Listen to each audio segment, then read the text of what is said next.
जय हिंद, जय माँ भारती। प्यारे विद्यार्थियों, आपकी एक और समस्या का हल मैं लेके आया हूँ।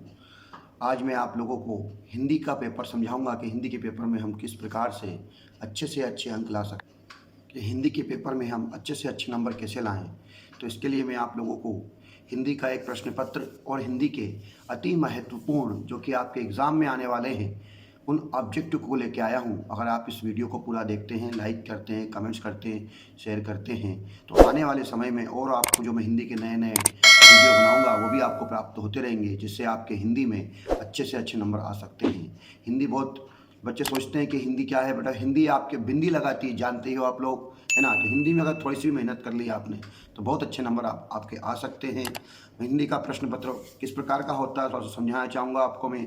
इसके बाद हिंदी के अति महत्वपूर्ण प्रश्न उत्तर आपको बताने के लिए मैं आया हूँ आज।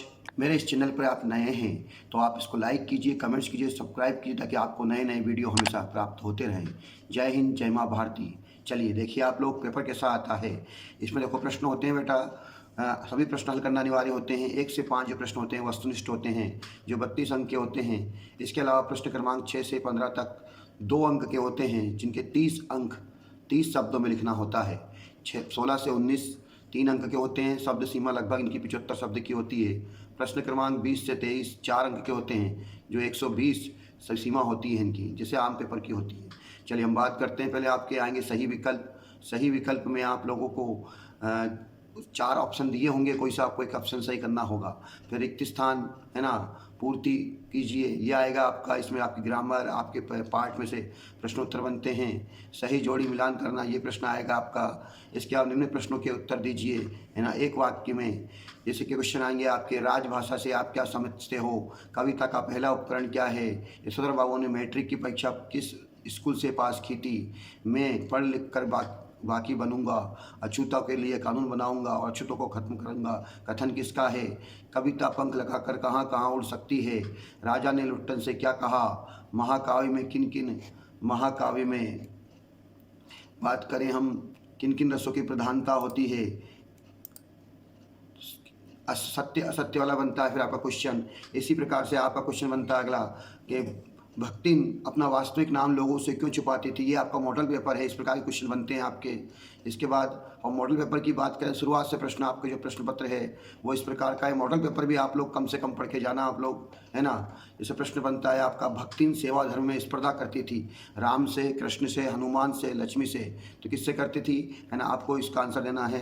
हनुमान से करती थी। चौके के गीले होने का भावार्थ है नए जीवन का उदय, वातावरण में नमी, भोजन के लिए तैयार होना, वातावरण में शुष्कता।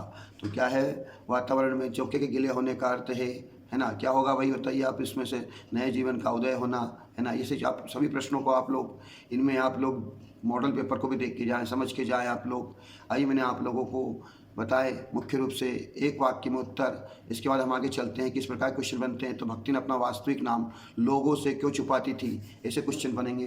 परचेजिंग पावर से आप क्या समझते हो, बच्चे किस बात के लिए आशा में नीड़ से झांक रहे होंगे, रचना के संदर्भ में अधड़ और बीज क्या है, सवैया छंद की परिभाषा उदाहरण सहित लिखिए, भ्रांतिमान अलंकार की परिभाषा उदाहरण सहित लिखिए, निम्नलिखित मुहावरों का अर्थ वाक्य में प्रयोग कीजिए, अपना उल्लू सीधा करना, खाक छानना, है ना। निम्नलिखित वाक्यों को शुद्ध करके लिखिए। शौक है कि तुम घायल हो गए, घर में के चाय केवल नाम मात्र की बची है, वाक्यों को शुद्ध करना है। इसके बाद क्वेश्चन बनते हैं आपके। मॉडल पेपर बता रहा हूँ किस प्रकार का आता है, मैं आगे आपके लिए लाया हूँ महत्वपूर्ण प्रश्नों की श्रृंखला, जिसमें आपको ऑब्जेक्टिव बताए जाएंगे कि ऑब्जेक्टिव बहुत महत्वपूर्ण है। कहानी व उपन्यास में कोई 2 अंतर लिखिए, नाटक एवं एकांकी में कोई 2 अंतर लिखिए, संचारी भाव किसे कहते हैं, किन्हीं 4 संचारी भावों के नाम लिखिए, व्यंजना शब्द शक्ति की परिभाषा उदाहरण सहित लिखिए, जूझ कहानी के आधार पर बताइए कि लेखक की माँ ने पाठशाला जाने से क्यों सहायता की, मोहनजोदड़ो के घरों की 2 विशेषताएं लिखिए, फीचर लेखन से आप क्या आशय है, बिंब क्या है, कविता में बिंब का क्या कार्य है, भाव पल्लवन लिखिए, मुल्क बदल जाए तो वतन होता है, उपसर्ग और प्रत्यय में अंतर लिखते हुए किसी 2 का एक उदाहरण दीजिए, छायावाद की 2 प्रवृत्तियाँ लिखते हुए 2 छायावादी कवि के नाम लिखिए, प्रगतिवाद की 2 प्रवृत्तियाँ लिखते हुए 2 प्रगतिवाद कवियों के नाम लिखिए, फणीश्वरनाथ रेणुका हजारी प्रसाद द्विवेदी का निम्न बिंदुओं के आधार पर साहित्यगत विशेषता लिखिए। जैसे कोई 2 रचनाएं लिख दें, उनका भाषा शैली लिख दें आप, पूरे नंबर मिलेंगे आपको इसमें, है ना। इसमें आपको साहित्य में स्थान नहीं पूछा गया है, साहित्य में स्थान नहीं भी लिखोगे तो काम चल जाएगा आपका। कुंवर नारायण अथवा रघुवीर शाह की काव्यगत विशेषता, तो रचनाएं कोई दो, और भाव पक्ष और कला पक्ष। अगला प्रश्न बनता है इसमें आपका आधुनिक भारत एवं इसके शीर्षक पर अनुच्छेद लिखिए। अनुच्छेद में आपको शब्द सीमा 100 रखनी है, 100 शब्दों में लिखना है आपको। जनसंख्या समस्या, इस शीर्षक पर डॉक्टर तथा नागरिक संवाद लिखिए। इसके बाद निम्नलिखित अपठित गद्यांश, अपठित काव्यांश के प्रश्नों के उत्तर लिखिए। एक अपठित गद्यांश है जो कभी आपने पढ़ा नहीं है, उसको पढ़कर आपको उसके प्रश्नों के उत्तर देना है। जैसे इस गद्यांश का उचित शीर्षक लिखना है ना। कुछ नहीं करें, गद्यांश कभी आते हैं तो उनको बार बार पढ़ें, जो बार बार जो चीज़ें आ रही हैं वो इसका शीर्षक हो जाएगा, है ना। इसके बाद इसमें कुछ एक दो आपकी मुख्य रूप से व्याकरण संबंधित क्वेश्चन बन जाता है। इसके बाद पद्यांश आता है, इसका भी उपयुक्त शीर्षक पूछा जाता है ना। फिर इसके बाद निम्न पद्यांश की संदर्भ सहित व्याख्या कीजिए, संदर्भ सहित प्रसंग की, है ना। पद्यांश की संदर्भ प्रसंग सहित व्याख्या कीजिए। इसमें आपको ऊपर पद्यांश दिया होगा, उस पद्यांश को आपको पढ़ना है, और पढ़ने के बाद उसके आपको आंसर देना है। बहुत ज़्यादा कठिन नहीं है, बहुत ज़्यादा सरल होता है ये भी, है ना। अगर पाठ का नाम याद है और आपको, तो पूरा का पूरा आप वैसा का वैसा लिखेंगे, थोड़ा सा समझकर उनके अर्थ निकाल कर, तो पूरे नंबर प्राप्त होंगे आपको। जथ यथा पंख बिनु खग अति दीना, मनु बिनि फनी करबी करिबर करहीना, असमम जीवन बंधु बिनु तो होही, जो जड़ देव जीवाए मोही। मैं निज रोदन में राग लिए फिरता हूँ, शीतल वाणी में आग लिए फिरता हूँ, हो जिस पर भूपों के प्रसाद निछावर, मेवा खंडहर के भाग लिए फिरता हूँ। इसके बाद निम्न गद्यांश की संदर्भ से व्याख्या कीजिए।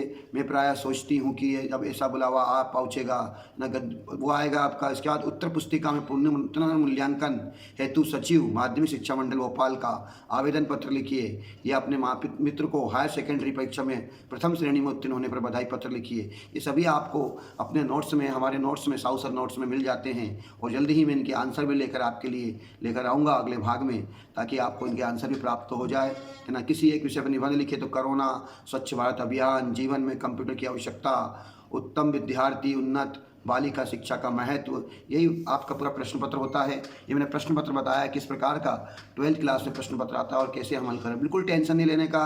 अगर आप मेरी इस वीडियो को देखते हैं, इसके अलावा आप, मैंने बताया मेरे आप प्रश्न जो ए और बी सेट हैं मेरे को देने वाला हूँ, और उसको हल करते हैं। इसके अलावा आप गवर्नमेंट जो मॉडल पेपर बनाया है उसको भी हल करते हैं, तो आपके बहुत अच्छे अंक आने की संभावना है। हिंदी थोड़ी सी मेहनत करो और अच्छे अंक आएंगे आपके। अब मैं बात करता हूँ कुछ ऑब्जेक्टिव क्वेश्चन की, जो कि आप लोगों के इनमें से बन सकते हैं। तो प्रश्न है आपका कि हलवाद के प्रवर्तक कवि कौन हैं? तो इसमें लिखोगे आप हरिवंश राय बच्चन। सांसों के दो तार प्रतीक है किसका है? जीवन का। कवि हरिवंश राय बच्चन उन्माद में क्या लिए फिरते हैं? तो अवसाद लिए फिरते हैं। दिन जल्दी जल्दी ढलता है गीत बच्चन के किस काव्य संग्रह से लिया गया है? तो हम लिख देंगे निशा निमंत्रण से लिया गया है। हो ना जाए पथ में रात कहीं, सोच सोच कर जल्दी जल्दी कौन चलता है? तो पंथी चलता है। कौन चलता है? पंथी। कुत्ता चलता है, पंथी चलता है, कवि चलता तो पंथी। कवि आलोक धनवा किस दशक के कवि हैं? तो आलोक धनवा 7वें 8वें दशक के कवि हैं। कवि आलोक धनवा की पहली रचनाएं कौन सी थी? तो जनता का आदमी। पतंग कविता किसके लिए प्रसिद्ध है? तो बिंब विधान के लिए प्रसिद्ध है। सवेरे की तुलना की गई है तो खरगोश की आंख से की गई है। कविता के पंख उड़ा लगने में क्या तात्पर्य है? कल्पना करना। किसकी चूड़ी मर गई? तो बात की चूड़ी मर गई। इस प्रश्न का आंसर इस प्रकार से है। रघुवीर सहाय की कविता कैमरे में बंद अपाहिज उनके किस काव्य संग्रह से ली गई है? तो लोग भूल गए हैं इससे ली गई है। कवि के अनुसार प्रातःकालीन आकाश किसके जैसा लग रहा है? तो नीले शंख जैसा लग रहा है। लिखेंगे हम। उषा का जादू कब समाप्त होता है? तो सूर्योदय होने पर समाप्त होता है। कवि ने नीले जल में झिलमिलाती देह की तुलना किससे की है? तो भोर के नभ से की है। प्रातःकाल के नभ से, आकाश से की है। कवि निराला की कविता बादल राग उनके किस काव्य संग्रह में संग्रहित थे? तो अनामिका में संग्रहित है। बादल राग कविता में गगन स्पर्शी स्पर्धा धीर को कहा गया है, बादलों को कहा गया है। आंगन में गोद में माँ किसको लिए खड़ी है? अपने बच्चे को लिए खड़ी है। छोटा मेरा खेत कविता का चिन्ह में रूपांतरण किसने किया है? तो उमा शंकर जोशी ने किया है। जिठोत का अर्थ होता है जेठ का पुत्र। ध्यान देना आप लोग। भक्तिन पाठ रेखा चित्र है। निबंध बाजार दर्शन में पैसे को कहा गया है, क्या कहा गया है, पावर कहा गया है। बाजार दर्शन में लेखक है जिनेंद्र कुमार, बाजार दर्शन पाठ में निबंध है। काले मेघा पानी दे पाठ के लेखक हैं धर्मवीर भारती हैं। काले मेघा पानी दे पाठ है संस्मरण, काले मेघा पानी दे पाठ क्या है बेटा, संस्मरण है। पहलवान की ढोलक पाठ के लेखक है फणीश्वर नाथ रेणु, पहलवान की ढोलक पाठ की विदा है कहानी। लुट्टन पहलवान ने हराया था चांद सिंह को, पहलवान की ढोलक कहानी की शुरुआत किस ऋतु का उल्लेख है, तो शीत ऋतु का। सीरीज के फूल पाठ के लेखक हैं हजारी प्रसाद द्विवेदी, सीरीज के वृक्ष होते हैं छायादार। सीरीज के फूल को संस्कृत साहित्य में माना गया है अत्यंत कोमल। बाबा साहेब भीमराव अंबेडकर के अनुसार भारतीय समाज में बेरोजगारी और भुखमरी का कारण है जातिवाद, क्या कारण है, जातिवाद। दूध पानी के मिश्रण को डॉक्टर अंबेडकर ने माना है भाईचारा। सिल्वर वेडिंग कहानी की मूल संवेदना क्या है, पीढ़ी का अंतराल। सिल्वर वेडिंग पाठ के लेखक हैं मोहन श्याम जोशी। यशोधर बाबू अपना आदर्श मानते हैं किशन दा को, ध्यान देना आप लोग इन प्रश्नों को समझें आप। लेखक ने यशोधर बाबू को किशन दा का कौन सा पुत्र कहा है, मानस पुत्र कहा है, ध्यान देना। जूझ पाठ के लेखक आनंद यादव है। मराठी भाषा में लिखी जूझ कहानी का हिंदी अनुवाद किया था केशव प्रथम वीर ने, केशव प्रथम वीर ने, ध्यान दें आप। आनंद के मराठी अध्यापक का नाम था एनवे सोंदलेकर। कहानी का शीर्षक जूझ का अर्थ है संघर्ष। जूझ रचना किस भाषा में लिखी गई है, तो मराठी भाषा में लिखी गई है। अतीत में दबे पांव की रचना किस रूप में लिखी गई है, तो यात्रा वृत्तांत और रिपोर्ट में लिखी गई है। मोहनजोदड़ो से प्राप्त हुई नर्तकी की मूर्ति किस राष्ट्रीय संग्रहालय में रखी गई है, तो दिल्ली संग्रहालय में रखी गई है। मोहनजोदड़ो की मुख्य उपज थी ज्वार।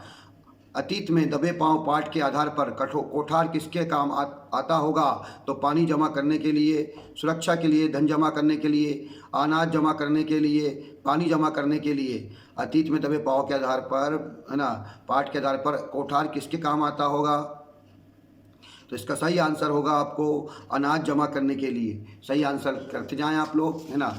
आप इसी प्रकार की वीडियो प्राप्त करने के लिए इसको मेरे इस चैनल को आप लाइक कीजिए, कमेंट्स कीजिए, शेयर कीजिए। जल्द ही मैं आप लोग के लिए लाइव क्लास भी ला रहा हूँ हिंदी की, जिसमें आपको महत्वपूर्ण प्रश्न कैसे हल किए जाए, क्या किया जाए, आपको बताया जाएगा। आप जुड़े रहिए मेरे चैनल पर। सब्सक्राइब है तो सब्सक्राइब कीजिए, लाइक कीजिए, कमेंट्स कीजिए, है ना। मुद्रण की शुरुआत कहाँ से हुई थी, तो चीन से हुई थी। भारत में पहला छापाखाना किस सन में खुला था, तो 1556 में भारत में पहला छापाखाना खुला था गोवा में, ध्यान दें आप। वर्तमान में छापे खाने का आविष्कार इनमें से किसने किया था, गुटेनबर्ग ने किया था। इनमें से पत्रकार का प्रकार नहीं है संवाददाता। देखो पूर्णकालिक, अंशकालिक, फ्रीलांसर, ये संवाददाता नहीं है, ध्यान दें। आधुनिक संचार माध्यम में सबसे पुराना संचार माध्यम है मुद्रित या प्रिंट। रेडियो समाचार कॉपी की एक पंक्ति में अधिक से अधिक कितने शब्द होने चाहिए, तो 12 से 13 शब्द होने चाहिए, ध्यान दें आप। निम्न में से किसका संबंध कविता से नहीं है, शब्द, भाषा, छंद या वाद्य यंत्र, तो इसमें से आएगा वो कि आएगा वाद्य यंत्र का नहीं है। विद्यार्थियों को अभिव्यक्ति कौशल किसे प्राप्त होती है, तो नया सोचने और नया लिखने से। निम्न में से अवधारणा बोधक निपात शब्द नहीं है, कौन सा नहीं है, ठीक, लगभग, करीब, काश। निपात शब्द कौन सा नहीं है इसमें, तो काश नहीं है इसमें। ठीक है, लगभग है और करीब है। काश आज वर्षा होती, इस वाक्यांश में काश कौन सा निपात शब्द है, तो काश आपका है विस्मय बोधक शब्द है भाई, विस्मय बोधक शब्द होता है, विस्मय बोधक शब्द होता है ये, ध्यान दें आप। जो शब्द विभिन्न शास्त्रों विज्ञान में प्रयुक्त होते हैं, सब संबंध शास्त्र विज्ञान के प्रसंग में जिनकी परिभाषा दी जा सके कहलाते हैं तकनीकी शब्द कहलाते हैं। शास्त्र भाषा के लिए प्रयुक्त किए जाने वाला शब्द है संपर्क, राजभाषा, संपर्क भाषा, मातृभाषा, विभाषा। संपर्क भाषा मानव के विचार को प्रकट करने वाले सार्थक शब्दों का व्यवस्थित समूह कहलाता है, क्या कहलाता है, वाक्य कहलाता है। बात करें वह अच्छा खेल परंतु हार गया, यह वाक्य है संयुक्त वाक्य। देखो वह अच्छा खेल है ना, कामा लगाया परंतु वह हार गया, पूर्ण वाक्य हुआ, इसको बोलेंगे हम संयुक्त वाक्य। अंगारा उगलने का अर्थ होता है कठोर वचन कहना। काठ की हांडी बार बार नहीं चढ़ती का अर्थ होगा छल कपट का व्यवहार हमेशा नहीं चलता। आपने मरे बिना स्वर्ग नहीं दिखते का क्या अर्थ है, कि स्वयं प्रयत्न करने पर ही काम बनता है। 12th क्लास में आप स्वयं पढ़ोगे, अच्छा पढ़ोगे तभी आगे बढ़ पाओगे। सेल्फ स्टडी का बेटा बहुत ही महत्व होता है। 10वां रस माना गया है किसको माना गया? वात्सल्य रस को। कौन सा भाव सुप्त अवस्था में विद्यमान रहता है? तो स्थायी भाव। रघुपति राघव राजा राम पावन, है ना, सीताराम। उपयुक्त पंक्ति में किस रस की अनुभूति होती है? तो भक्ति रस की, क्योंकि राम जी की वंदना की गई है। आतंकवादी नाम पत्र, आतंकवादी नाम मात्र से उत्पन्न भय किसके अंतर्गत आएगा? तो विभाव के अंतर्गत आएगा। विभाव, आतंकवादी नाम मात्र से उत्पन्न भय किसके अंतर्गत आएगा? विभाव, अनुभव, संचारी भाव, इनमें से कोई नहीं तो विभाव के नाम पे आएगा। महाकाव्य में जीवन का चित्रण होता है, समग्र चित्रण होता है। सर्वाधिक लोकप्रिय महाकाव्य है रामचरितमानस। जहाँ शब्द चयन द्वारा कथन में सौंदर्य आता है वहाँ होता है शब्द अलंकार। लक्ष्मी थी व दुर्गा थी, यह स्वयं वीरता का अवतार थी में अलंकार होगा संदेह अलंकार, संदेह हो रहा उसे। चंद के भ्रम होते मोद है कुमुदनी को उदाहरण है भ्रांतिमान अलंकार का। कविता के शाब्दिक अनुशासन को कहते हैं छंद। मात्रा की गणना के आधार पर जिस छंद की रचना होती है उसे कहते हैं मात्रिक छंद। और उसके बाद वर्णों के आधार पर तो बोलेंगे वार्णिक छंद। उर्दू और फारसी की छंद शैली कहलाती है रुबाइयाँ। मात्रिक छंद का उदाहरण है सोरठा, जिस काव्य गुण में विशेष के कारण सहृदय वित्त व्याप्त हो जाता है, अर्थात सहृदय चित्त में अर्थ पूरे का नाम होता है, वो कहलाता है माधुरी गुण। क्या कहलाएगा आपका? माधुरी गुण। ध्यान दीजिए अगला आपका। तो इस प्रकार से ये आपके बहुत महत्वपूर्ण मैंने प्रश्न बताए हैं आपके, और भी इसी प्रकार के प्रश्न मैं आपके लिए लाता रहूँगा, है ना। आप लोग मेरे इस चैनल को लाइक कीजिए, कमेंट्स कीजिए, शेयर कीजिए, वो अधिक से अधिक लोगों तक पहुँचाइए। और भी आप लोग के ऑब्जेक्ट बताना चाहूँगा मैं, आप लोग ध्यान दीजिए। बच्चे में होंगे, किस में होंगे? प्रत्याशा में होंगे, बच्चे प्रत्याशा में होंगे। कविता रिक्त स्थान आलोक धनवा के एकमात्र का संग्रह का हिस्सा है तो पतंग का। दुनिया का सबसे रंगीन और हल्की चीज़ है स्वप्न या पतंग। दुनिया की सबसे रंगीन और हल्की चीज़ क्या है? स्वप्न या पतंग। तो आएगी क्या आएगा? स्वप्न आएगा इसमें। बच्चे रिक्त स्थान नरम बनते हुए दौड़ते हैं, छतों को नरम बनते हुए दौड़ते हैं। कविता के बहाने यह एक यात्रा है जो चिड़िया के फूलों से लेकर बच्चों तक की है। तुमने भाषा को सहूलियत बरतना कभी नहीं सीखा। ध्यान दें आप लोग। प्रश्न है अगला आपका। कैमरे में बंद अपाहिज कविता हर एक ऐसे व्यक्ति की है और इशारा करती है दुख दर्द यातना और रिक्त स्थान पीड़ा को बेचना चाहता है। किसको? पीड़ा को बेचना चाहता है। पर्दे पर रिक्त स्थान की कीमत है। किसकी कीमत है? वक्त की कीमत है। प्रातः नभ नीले कैसा दिखाता? शंख या मोती। तो शंख जैसे। गर्मी में तपी झुलसी धरती पर क्रांति के संदेह की तरह है रिक्त स्थान। तो बादल या सागर। तो क्या आएगा इसमें? बादल राग कविता में सुखों को स्थिर या अस्थिर बताया गया। तो क्या लिखेंगे हम? अस्थिर बताया गया है। मैं जो प्रश्न लाया हूँ ओटी, अगर इनको आप पढ़ते हैं, सुनते हैं, समझते हैं तो आप 100% एक भी ओटी छूटेगा नहीं आपके। सभी ओटी आप लोग करके आएंगे हिंदी में। मैं इसका भाग 2 लेके आऊँगा जिसमें भी बाकी अन्य आप लोगों को ओटी बताऊँगा। इसमें पढ़िए, समझिए, सुनिए, बस आप इतना करिए आप इसको, तो आपको पूरे अंक प्राप्त होंगे। आपको एक प्रश्नोत्तर की पूरे प्राप्त हो जाएंगे आपकी। कहीं भी एक भी प्रश्न छूटेगा नहीं आपका। मेरे नए चैनल पर नए हो तो इसको लाइक कीजिए, कमेंट्स कीजिए, शेयर कीजिए, सब्सक्राइब कीजिए। चलिए ध्यान दीजिए आप। बादल राग कविता में रिक्त स्थान पढ़ रहा हूँ। ये रिक्त स्थान संभावित आप लोगों के आ सकते हैं, इनमें से बन सकते हैं। बादल राग कविता में सुखों को बताया गया है अस्थिर। रिक्त स्थान होने पर निम्न वर्ग को सदैव लाभ होता है। तो क्रांति या सभा। तो क्रांति रूपी बादल का आह्वान आधीर के रिक्त स्थान आधीरता के साथ करता है। कौन करता है? कृषक या धनिक कृषक लक्ष्मण को निहारते हुए श्री राम के सामने विलाप करते हैं। सामान्य व्यक्ति जैसा या विशिष्ट व्यक्ति या सामान्य व्यक्ति जैसा। पेट की आग का समन ईश्वर। रिक्त स्थान भक्ति को मेघ ही कर सकता है राम। तुलसीदास ने रिक्त स्थान में सोने की बात कही है, मस्जिद में, है ना, या मंदिर में। तो क्या लिखेंगे हम? तुलसीदास ने मंदिर में सोने की बात कही है। लक्ष्मण रिक्त स्थान द्वारा छोड़ी गई शक्ति में मूर्छित हो गए थे। तो मेघ किसने छोड़ी थी? मेघनाद ने, रावण ने। तो मेघनाद ने। कवि उमाशंकर जोशी ने कवि कर्म को रिक्त स्थान के स्थान बताया। कृषि कर्म के खेती की तुलना रिक्त स्थान से की गई है। तो किससे की गई है? कागज या पीपल के पत्ते पर। तो कागज से की गई है क्योंकि कागज को उसने, है ना, मेरा जो खेत माना है उसने। आगे बात करते हैं हम लोग।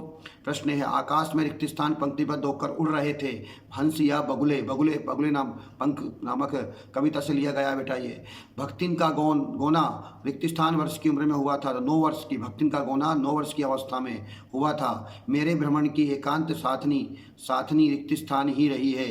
भक्तिन या महादेवी। भक्तिन और मेरे बीच में रिक्त स्थान का संबंध रहा है। सेवक स्वामी या लेन देन का, तो सेवक स्वामी मनुष्य अपनी रिक्त स्थान मनोवृत्ति कारण अनावश्यक खरीदारी करता है। आर्थिक या सामाजिक, तो इसका उत्तर है आर्थिक। बाजार दर्शन पाठ में रिक्त स्थान की चर्चा की गई है। वस्तु या ग्राहक, तो इसमें आएगा ग्राहक। गाँव के बच्चों को रिक्त स्थान सेना द्वारा पानी द्वार द्वार पानी मांगती हुई चलती है। मेंढक सेना या इंद्र सेना, तो इंद्र सेना। लेकिन कवि ने इसको क्या कहा था? मेंढक सेना कहा था, याद रखना। काले मेघा पानी दे रिक्त स्थान विधा में लिखा गया है। संस्मरण है, रेखाचित्र संस्मरण है। गगरी फूटी बेल प्यासे, या इंद्र सेना का कौन सा है? खेल गीत है या युद्ध गीत है? तो आएगा इसमें खेल गीत है। लुट्टन ने रिक्त स्थान को अपना गुरु माना था, तो ढोलक को या काले खां को? तो ढोलक को माना था कि ढोलक की थाप पर वह युद्ध किया करता था, युद्ध जीत जाया करता था। पहलवान की ढोलक पाठ की विधा रिक्त स्थान से ली गई, कहानी से ली गई है। अगला आता है प्रश्न आपका ढाक ढिन का आशय क्या है? तो वहाँ पट्टे या मत डरना, तो वहाँ पट्टे है। लुट्टन बचपन में रिक्त स्थान चराता था, गाय या बकरी? तो गाय चराता था। जरा मृत्यु के दोनों ही जगत के अपरिचित और अति प्रमाणित है। रिक्त स्थान है सत्य या नित्य? तो सत्य। जाति रिक्त प्रथा रिक्त स्थान से हानिकारक है। आर्थिक पहलू, राजनीतिक पहलू, तो क्या आएगा आपका? जाति प्रथा सबसे महत्वपूर्ण जो देखा जाएगा तो वो आएगा राजनीतिक पहलू से हानिकारक है, क्योंकि भाई राजनीतिक नुकसान होता है बहुत ज़्यादा इसमें। डॉक्टर अंबेडकर जाति प्रथा में रिक्त स्थान थे, समर्थक या विरोधी? तो विरोधी। सिल्वर वेडिंग के कथानक को अपना आदर्श मानते हैं, किसनदा या गिरिजदा को? तो किसनदा को। सोनलेकर मास्टर रिक्त स्थान पढ़ाने आते थे, मराठी या हिंदी? मराठी। तो मराठी पढ़ाने आते थे। सिल्वर वेडिंग कहानी में प्रमुख पात्र यशोधर पंत की शादी के रिक्त स्थान का वर्णन है, किसका? 25वीं सालगिरह का या 45वीं सालगिरह का? तो 25वीं सालगिरह का है, इसको सिल्वर वेडिंग कहा गया था उनने। यशोधर बाबू ने दफ्तर में लौटते हुए रोज बिरला मंदिर या साई मंदिर जाने की अपनी रीति अपने, तो बिरला मंदिर जाते थे वे। जूझ कहानी में लेखक के घर कोलू के रिक्त स्थान के बाद शुरू होता है, दशहरे के बाद, दिवाली के बाद। जूझ कहानी में लेखक के घर कोलू दिवाली के बाद शुरू होता है। अगला जूझ कहानी लड़ते जूझते किसान मजदूर के रिक्त स्थान की झांकी, किसकी कहा झांकी? संघर्ष की या मिलाप? तो संघर्ष की। जूझ रिक्त स्थान गद्य की विधा के अंतर्गत आता है, तो कहानी या जीवनी? तो इसमें आएगा आपका कहानी। मंत्री मास्टर रिक्त स्थान पढ़ाते थे, गणित या मराठी? तो क्या पढ़ाते थे, है ना, गणित। इससे मंत्री मास्टर आता है तो आपको गणित और सोनलेकर कर आते तो मराठी पढ़ाते थे, ध्यान देना। सिंधु सभ्यता साधन संपन्न थी, उसमें रिक्त स्थान का आडंबर नहीं था, भव्यता या विशालता का? तो भव्यता का। भारत में पहला छापाखाना कहाँ खोला गया था? इसमें रिक्त स्थान लिखना है, तो मुंबई या गोवा? तो गोवा आएगा, 1556 में खोला गया था। उल्टा पिरामिड शैली को रिक्त स्थान इसमें बांटा गया है, किस बांटा गया है? 3 श्रेणी को। समाचार लेखन रिक्त स्थान पिरामिड शैली उल्टा। संपादन के नाम पत्र स्तंभ रिक्त स्थान को प्रतिबिंबित करता है, जनमत को या तानाशाही? तो जनमत आएगा इसमें। एक सफल साक्षात्कारकर्ता में रिक्त स्थान होना चाहिए, पर्याप्त ज्ञान या सुंदरता? तो पर्याप्त ज्ञान होना चाहिए। स्तंभ लेखन रिक्त स्थान लेखन का प्रमुख रूप है, विचार पारक या सकारात्मक? तो विचार पारक। संपादकीय को रिक्त स्थान की आवाज़ माना जाता है, तो अखबार की या आम जनता की? तो अखबार की। नाटक में पात्रों की संख्या रिक्त स्थान होनी चाहिए, अधिक या अधिक से कम? तो अधिक। आचार्य भरत ने रिक्त स्थान काव्य की आत्मा माना है, रस की या रस को? अलंकार को। तो रस को माना है। आश्रय में चित्र उत्पन्न होने वाले अस्थायी मनोकार को संचारी भाव या स्थायी भाव क्या कहते हैं? संचारी भाव कहते हैं, ध्यान दें आप। संचारी भाव की संख्या रिक्त स्थान मानी गई है, 33 मानी गई है। प्रत्येक रस का एक निश्चित क्या होता है? नीत होता है। स्थायी भाव, संचारी भाव, स्थायी भाव। वीर रस का स्थायी भाव रिक्त स्थान है। उत्साह या क्रोध? तो उत्साह। विभाव के रिक्त स्थान प्रकार होते हैं, 2 प्रकार होते हैं। अनुभव के भेद रिक्त स्थान होते हैं, कितने होते हैं? 4 या 5? तो 5। स्थायी भाव को जागृत करने वाले के कारण रिक्त स्थान कहलाते हैं। आलंबन या उद्दीपन आलंबन कहलाते हैं। खंड काव्य संघबद्ध होना आवश्यक है, रिक्त स्थान माना जाता है? नहीं। खंड व काव्य का सर्गबद्ध होना आवश्यक है, रिक्त स्थान माना जाता है? तो नहीं लिखेंगे इसमें आप लोग, ध्यान दें। आप लोग इस प्रकार के मेरे आप पाठ प्राप्त करना चाहते हैं, अध्ययन करना चाहते हैं तो मेरे चैनल को आप सब्सक्राइब कीजिए, लाइक कीजिए, कमेंट्स कीजिए, है ना। ध्यान दें आप। अगला प्रश्न है आपका मधुशाला रिक्त स्थान काव्य है, तो मुक्तक या प्रबंध? मुक्तक। रिक्त स्थान के 2 भेद, महाकाव्य, खंड काव्य, प्रबंध काव्य। रागात्मक प्रधानता वाले मुक्तक काव्य को रिक्त स्थान कहते हैं। पाठ्य मुक्तक या गेय मुक्तक? गेय मुक्तक। शब्द और अर्थ को शोभा बढ़ाने वाले अलंकरण को रिक्त स्थान कहा जाता है। छंद या अलंकार? तो अलंकार कहा जाता है। रिक्त स्थान अलंकार। अनिश्चय की स्थिति बनी रहती है। संदेह या भ्रांतिमान? संदेह में। किसी विशेष समानता के कारण किसी दूसरी वस्तु का भ्रम हो जाए, वह रिक्त स्थान होता है। भ्रांतिमान या संदेह, तो आएगा आपका भ्रांतिमान अलंकार। उपमान की अपेक्षा उपमेय को काफ़ी बड़ा चढ़ाकर वर्णन किया जाता है, वह रिक्त स्थान कहलाता है, तो व्यतिरेक अलंकार कहलाता है। 22 से 26 मात्रा छंदों को रिक्त स्थान कहा जाता है, तो सवैया कहा जाता है। ध्यान दें, शब्द के अर्थ का बोध कराने वाली शक्ति को व्यापार को कहते हैं। क्या कहते हैं हम? शब्द शक्ति या शब्द गुण। शब्द शक्ति शब्द और अर्थ का साक्षात संबंध कहलाता है। अभिधा या व्यंजना, तो कहलाएगा आपका अभिधा। जिस शब्द शक्ति से प्रचलित अर्थ का बोध ना होकर इससे संबंधित अन्य अर्थ का बोध हो, उसे कहते हैं, क्या कहेंगे हम? लक्षणा। इसके बाद शब्द की जिस शक्ति से प्रचलित अर्थ एवं लाक्षार्थ से भिन्न अर्थ किसी तीसरे अर्थ का बोध हो, उसे कहेंगे हम व्यंजना या अभिधा, तो व्यंजना संधि कहलाएगी। जो गुण काव्य में जोश और ओज उत्पन्न करता है वह कहलाता है प्रसाद गुण। ओज गुण क्या कहलाएगा? ओज गुण कहलाएगा। श्रृंगार शांत करुण रस में विशेष रूप से रिक्त स्थान पाया जाता है। प्रसाद गुण या माधुरी गुण, तो आएगा से माधुरी गुण। हे प्रभु आनंद दाता ज्ञान हमको दीजिए, में कौन सा गुण आता है? वे प्रसाद गुण या ओज गुण, तो कौन सा आएगा? प्रसाद गुण। रिक्त स्थान में टा वर्ण तथा संयुक्त वर्णों का अधिक प्रयोग किया जाता है। ओज गुण या प्रसाद गुण, तो ओज गुण। काव्य में बिंब को रिक्त स्थान माना जाता है। शब्द चित्र या काव्य चित्र। शब्द चित्र बिंब के भेद रिक्त स्थान होते हैं 3 या 4, तो 3 विधान हिंदी साहित्य में कविता की क्या है? एक शैली है, एक भाषा है, एक शैली है। काव्य में कार्य के मूर्तिकरण के लिए सटीक होता है, तो बिंब योजना। पाश्चात्य काव्य शास्त्र में रिक्त स्थान को कविता का अनिवार्य अंग माना गया। बिंब को वह शब्द जो क्षेत्र विशेष में बोले जाते हैं, तकनीकी या क्षेत्रीय शब्द कहलाते हैं। क्षेत्रीय शब्द कहलाते हैं वे शब्द जो वाक्य में किसी शब्द के बाद बल देने के लिए लगाए जाते हैं, निपात या क्षेत्रीय शब्द निपात कहे जाते हैं। ध्यान देना आप लोग। इसके बाद अगला क्वेश्चन बनता है, जब एक शब्द की प्रवृत्ति होती है तो उसे कहते हैं पुनरुक्त शब्द। अगला, वह कहाँ गया है, वाक्य का है प्रश्न, वह कहाँ गया, प्रश्नवाचक चिन्ह लगा है, तो समझ लेना वो कौन सा है? प्रश्नवाचक चिन्ह। जब मूल वाक्य के समय एक से अधिक वाक्य और मिल जाते हैं तो वह कहलाता है मिश्र वाक्य। हाय मैं लुट गया, हाय मैं लुट गया वाक्य है, विस्मयबोधक वाक्य है।